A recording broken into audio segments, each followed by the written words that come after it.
باللہ من الشیطان الرجیم بسم اللہ الرحمن الرحیم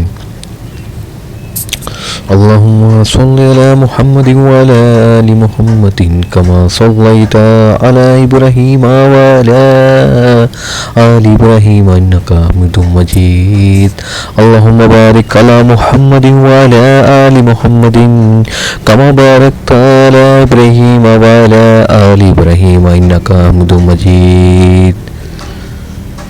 قرآن پاک کے سورۃ نمبر 5 سورۃ المائدہ کی آیات نمبر 27 میں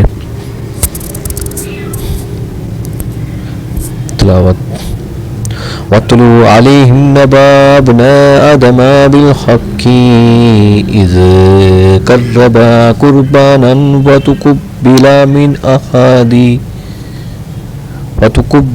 مِنْ أَحَدِهِمَا وَلَمْ يُتَقَبَّلْ مِنَ الْآخَرِ قال لأقتلنك قال إنما يتقبل الله من المتقين۔ ترجمہ: آدم علیہ السلام کے دونوں بیٹوں کا کھرا کھرا حال بھی انہیں سنا دو۔ ان دونوں نے ایک نذرانہ پیش کیا، ان میں سے ایک کی نظر تو قبول ہو گئی اور دوسرے کی مقبول نہ ہوئی، تو وہ کہنے لگا کہ میں تجھے مار ہی ڈالوں گا۔ اس نے کہا اللہ تعالیٰ تقوی والوں کا ہی عمل قبول کرتا ہے۔ تفسیر ہے، آدم علیہ السلام کے ان دو بیٹوں کا نام حابیل اور قابیل مشہور ہے، اگرچہ قرآن یا حدیث میں یہ نام نہیں آئے۔ یہ نظر یا قربانی کس کے لیے پیش کی گئی اس کے بارے میں کوئی صحیح روایت نہیں، البتہ مشہور یہ ہے کہ ابتدا میں آدم اور حوا علیہ السلام کے ملاپ سے بیک وقت لڑکا اور لڑکی پیدا ہوتے تھے، دوسرے حمل سے پھر لڑکا لڑکی ہوتے، ایک حمل کے بہن بھائی کا نکاح دوسرے حمل کے بہن بھائی سے کر دیا جاتا۔ حابیل کے ساتھ پیدا ہونے والی بہن بدصورت تھی، جبکہ قابیل کے ساتھ پیدا ہونے والی بہن خوبصورت تھی۔ اس وقت کے اصول کے مطابق حابیل کا نکاح قابیل کی بہن کے ساتھ اور قابیل کا حابیل کی بہن کے ساتھ ہونا تھا، لیکن قابیل چاہتا تھا کہ وہ حابیل کی بہن کے بجائے اپنی ہی بہن کے ساتھ جو خوبصورت تھی نکاح کرے۔ آدم علیہ السلام نے اسے سمجھایا لیکن وہ نہ سمجھا۔ بالآخر آدم علیہ السلام نے دونوں کو بارگاہ الہی میں قربانیاں پیش کرنے کا حکم دیا اور فرمایا کہ جس کی قربانی قبول ہو جائے گی قابیل کی بہن کا نکاح اس سے کر دیا جائے گا۔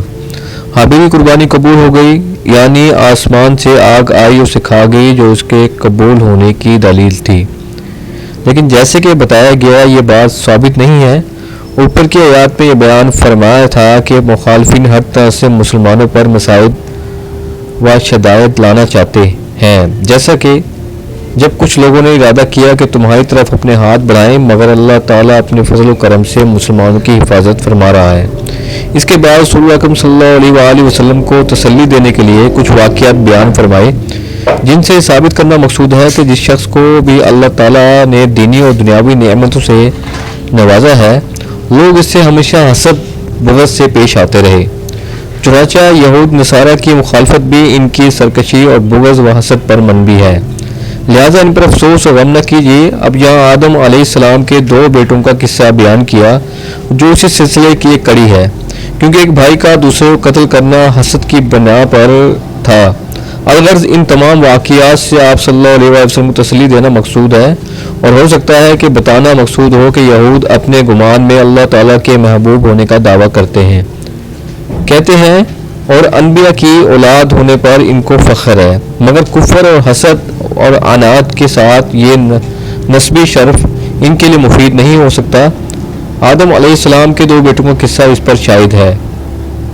اس سے مقصد حسد سے بچنے کی تاکید ہے۔ حسن بصری رحمۃ اللہ علیہ فرماتے ہیں کہ دونوں آدمی بنی اسرائیل سے تھے۔ یہود کا حسد بیان کرنے کے لیے اللہ تعالیٰ نے بطور مثال یہ واقعہ بیان کیا ہے۔ اس کی دلیل اس قصے کے آخر میں آنے والی آیات ہے، یعنی اس قصے ہی کی وجہ سے ہم نے بنی اسرائیل پر لکھ دیا۔